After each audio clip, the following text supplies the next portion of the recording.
Depuis la saisie des 700 kilos de cocaïne au port d'Oran le 30 mai dernier, c'est l'hystérie sur les réseaux sociaux. Tous ceux qui ne veulent pas que du bien à l'Algérie déversent toutes les arguties possibles et imaginables, voire imaginaires pour donner une image négative des Algériens et de leur pays.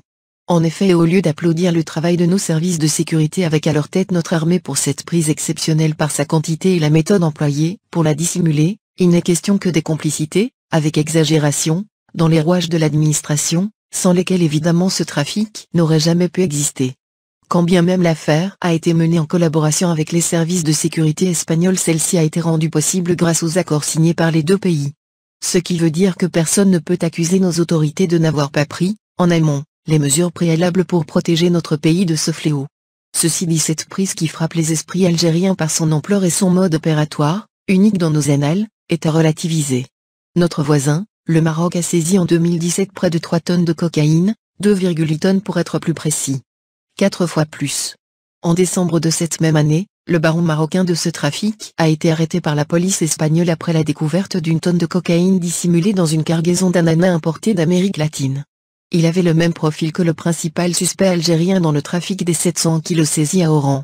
Il avait, comme lui, un empire immobilier certainement pour le blanchiment d'argent et le cash nécessaire pour corrompre, ainsi qu'une société d'import-export.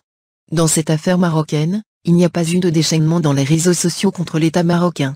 En France maintenant, l'INSEE, Institut français de statistique, a annoncé, le 30 mai dernier, que le trafic de drogue en France est évalué à 2,7 milliards d'euros par an, dont 800 millions d'euros pour la cocaïne et le reste pour le cannabis. Un ancien patron de la lutte contre les stupéfiants en France a été mis en examen pour complicité. Pourtant, les réseaux sociaux se sont tenus à l'écart de cette affaire. Un peu plus au sud, l'Espagne a saisi, en avril dernier, près de 9 tonnes de cocaïne cachée dans des conteneurs de bananes en provenance de Colombie. Qui en a entendu parler ? Ce rappel de faits similaires intervenus dans d'autres pays n'est pas fait pour atténuer la gravité des charges qui pèsent sur les auteurs algériens du trafic des 701 kilos de cocaïne. D'ailleurs, le RND par la voix de son secrétaire général, Ahmedou Yahya, a rappelé, samedi dernier, la position de son parti sur la peine capitale à infliger aux trafiquants de drogue. C'est juste pour attirer l'attention des Algériens et des Algériennes que la réaction dans les réseaux sociaux est sélective. Selon les pays ciblés comme l'Algérie. C'est aussi pour rappeler aux Algériens et aux Algériennes qu'ils doivent être fiers de leurs services de sécurité qui ont effectué cette prise. C'est la preuve que l'État algérien combat avec la plus grande fermeté le trafic en tout genre et surtout celui de la grande criminalité. C'est enfin la meilleure façon de dire à tous les détracteurs du pays Fakou.